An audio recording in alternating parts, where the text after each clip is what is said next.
Hello and welcome to this tutorial, and in this tutorial we are going to learn how we could create a custom launcher icon for our application. So if you want to launch your application into the Google Play Store, so you need to have certain images in your application for the application icon, for the notification widget, and for the screen widget and everything like that. But the main thing is that you need to actually resize your current icon, and you need to make each and every separate icon for the multiple folders which are contained in Android Studio. For example, if you switch to this minmap folder right here, you could see that there are multiple variety of icons which you need to replace. So these are the icons which are added by default, and whenever you are going to create your own application, you actually need to replace these icons with your own. So it is quite difficult to create icon for each and every resolution.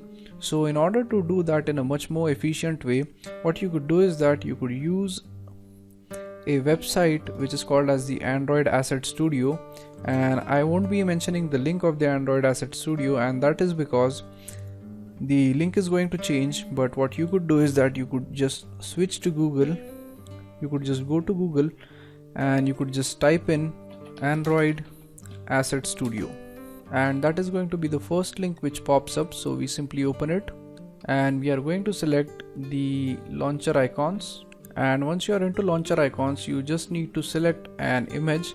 And what I have done is that I have created a simple image for our application. So this is the logo which I have created for our application. So if you open it up, as you could see, this is our logo right here, and we need this logo converted into different sizes. So what you could do is that you could simply open up this Android Asset Studio and select an image, and select this image right here, or whatever logo you are using. And if we switch back here, you could see that the logo is being created in different sizes. So a few more things which you could do is that you could add a padding to it. So if you want to add padding, it is going to be like that.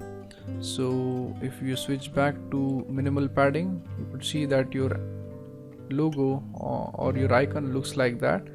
And you could also add transparency effect so as to make this transparent. Whenever you are adding this as widget, it is going to appear transparent and it is going to look good. And you could also set the shape for this icon. It is going to be like that. If you select a circle, it is going to be in a circular fashion, and if you select a vertical line, it is going to be just a plain line. And also there is an option for horizontal rectangle. So in this case, I think the circle would be better. So if we select circle, it is going to display our icon like this. And also if we reduce the padding, it is going to be like this. So, and also you could select the background for this. So for example, if you select this background right here, it is going to match up your icon. So pretty much you could customize your icon so to any style which you want, so as to make your application stand out in front of other applications. So let's say we select this icon, and you could also select various effects for this. So if you want a shadow, or if you want a score, or you could select none. Now once this is done, the next thing which you need to do is that you need to download the zip file. So when we click on it, the zip file should be downloaded for you. And once you open it up, you are going to have a folder called resources, and the resources folder is going to have a lot more other folders, which is the HDPI, the MDPI, the XHDPI, and each and every folder like that. Now the only thing which you need to do is that you need to extract this file, and you need to go to Android Studio, and you need to have access to this folder.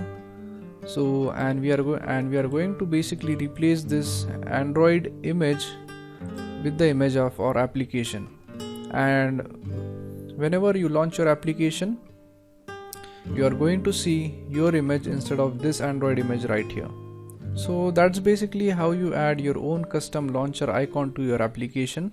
So once you have copied each and every icon into your application, you'd be able to see your icon whenever you install the APK file on your application.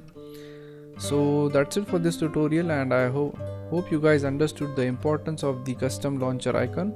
So basically you could also resize them by your own, but it takes up a lot of time and it's always better to have everything efficient. So make sure that you use that tool or any other tool in order to create the launcher icons for each and every resolution. So thank you very much for watching this tutorial, and I'll see you guys in the next tutorial. Thank you.